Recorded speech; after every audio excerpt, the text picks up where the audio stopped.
It was a quiet morning on the outskirts of Memphis, Tennessee, quiet, that is, until the storm arrived, not in the form of thunder or rain, but inside a courtroom where history was about to be made. Judge Alana Merriweather had woken before dawn, just as she always did. A brisk jog through her neighborhood, a steaming cup of black coffee, and a moment by the window to appreciate the early sun cresting over the city skyline. She stood barely 5'3" but cast a long shadow across the justice system in Shelby County. Her eyes, dark and unwavering, had reduced seasoned lawyers to silence. Her reputation was one of principle, fire, and a refusal to be intimidated. Alana's journey to the bench hadn't been easy. Raised in North Memphis by a single mother, she'd grown up surrounded by systemic inequality. She had lost friends to police violence and lived through the sting of racial profiling too many times to count. Every slight, every slammed door only sharpened her resolve. The law wasn't perfect, but it was a tool she could wield. From long nights at Howard Law to fighting her way through a courtroom often filled with skepticism, she never blinked. This morning, however, felt different. Courtroom 6C was already buzzing by the time she stepped in. The docket was full: drug charges, petty thefts, but one case loomed large over the rest, a civil rights suit brought against 2 Memphis police officers accused of racial profiling and excessive force. The plaintiff was a local activist named Malcolm Reeves. The officers, Jonathan Blake and Trevor Hensley. Their names had shown up in complaints for years, always whispered, never punished. As she reviewed the case file, Alana's brow furrowed. The allegations were specific and disturbing. Malcolm had been stopped while driving through a predominantly white neighborhood. No probable cause. He was accused of being suspicious. Yanked from his vehicle, called a racial slur, and thrown against his car hard enough to fracture his finger. No charges. No arrest. Just bruises, trauma, and silence until now.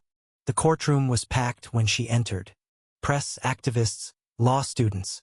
Malcolm sat in the front row beside his attorney, a composed, sharp-eyed woman named Tamara Lynn. Officers Blake and Hensley sat across from them, suited up and smug. Their lawyer, a visibly anxious young man named Jeremy Luntz, burst in late, files spilling from his arms as he tripped on the tiled floor. The contrast between the sides was striking.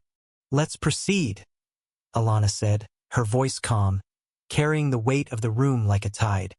Tamara's opening statement was sharp and deliberate.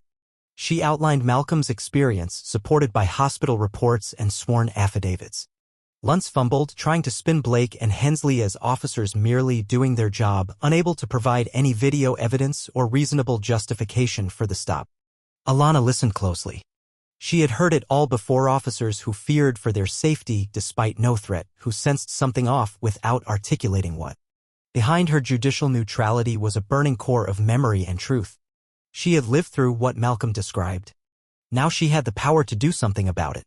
As Malcolm took the stand, his voice trembled at first but grew stronger with every word. He described the stop, the humiliation, the pain. The courtroom hung on his every sentence. Tamara followed with ER testimony from a physician who confirmed the injuries were consistent with forceful detainment.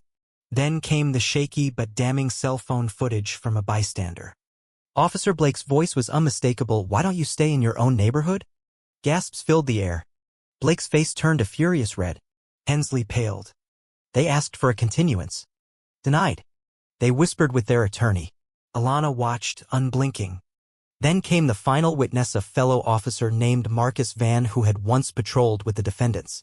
He didn't want to speak, but under oath, he admitted what Alana suspected. Blake and Hensley had a long habit of targeting black drivers. "They said they were cleaning up the streets," Marcus said. "But they didn't mean crime. They meant people." The room felt like it might crack in half from the tension. Alana recessed the court for the afternoon. As she stood to leave the bench, she caught sight of Blake's glare. It was full of heat, hate, and something else: desperation. She recognized it. He felt cornered. The safety of his badge, his shield of impunity, was slipping. What happened next would redefine not just the case but the city itself. After lunch, the courtroom was even more crowded. Everyone wanted to see what would unfold. Alana returned to her seat, stoic as ever. She reviewed her notes, prepared to move into closing arguments.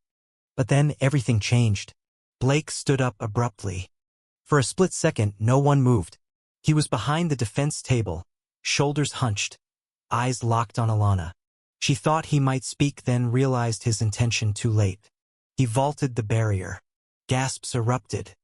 The bailiff lunged, but Blake moved fast, shoving past the wooden partition and raising his hand. Then, in front of the entire courtroom, Officer Jonathan Blake slapped Judge Alana Merriweather across the face. Chaos. Screams. The gavel clattered to the ground as Alana stumbled back, the left side of her face burning. For a moment, the world slowed. The pain was sharp, but not worse than the sheer shock. She could taste blood. Her lip had split. Blake was tackled instantly. Hensley, paralyzed, was dragged down next. Reporters shouted. Cameras flashed. A dozen people had caught it on video. Alana steadied herself, hand to her cheek. The courtroom was a whirlwind around her. Arrest them both, she said, her voice shaking but ironclad. Now. Within minutes, both men were handcuffed and removed. It didn't end there. Chief Rebecca Turner, head of Memphis PD, arrived within the hour. She looked grave, apologetic. They're suspended without pay. An internal investigation is underway. I'm so sorry, Your Honor. Alana nodded. This isn't just about me, she replied. It's about what they've done to people like Malcolm Reeves for years. The following days unfolded like a storm front. Media outlets across the nation exploded with headlines. Rogue officer assaults black judge in open court. Civil rights leaders descended on Memphis. Protesters rallied at the courthouse steps. Blake and Hensley were formally charged assault on a judge, contempt of court, civil rights violations, and hate crime enhancements. Their bail hearing was swift and merciless. The magistrate denied any leniency. Neither man could pay the bail. For the first time in their careers, they saw the other side of the bars. Alana took a week's leave, encouraged by her mentor Judge Harold Keegan. But she didn't retreat. She watched every development, stayed connected with Tamara and Malcolm, and pushed the district attorney's office to pursue full charges. Internal Affairs uncovered more complaints long buried, officers who feared retaliation, citizens too scared to file reports. The tide had turned. Blake and Hensley became symbols of a reckoning law enforcement could no longer delay. 1 week later, they requested to speak in court before sentencing. Alana, no longer the presiding judge on their case but invited to observe, sat quietly as Hensley read a trembling apology. He wept, admitted his bias, said he was ashamed. Blake followed.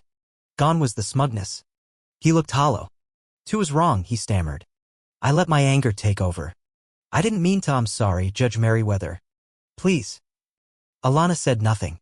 She offered no nod, no smile. Just silence. The judge sentenced them both to years in state prison. Permanent bans from law enforcement. A ruling that would ripple across police departments nationwide. Outside the courthouse, Alana stood beneath the same skyline she admired each morning. Her cheek had healed, but the memory would remain. So would the meaning of that day. Justice had not been easy. It never was. But on that day in that courtroom, a line had been drawn. And from it a message rose. No one, not even those with badges, was above the law. Especially not when they struck the wrong woman.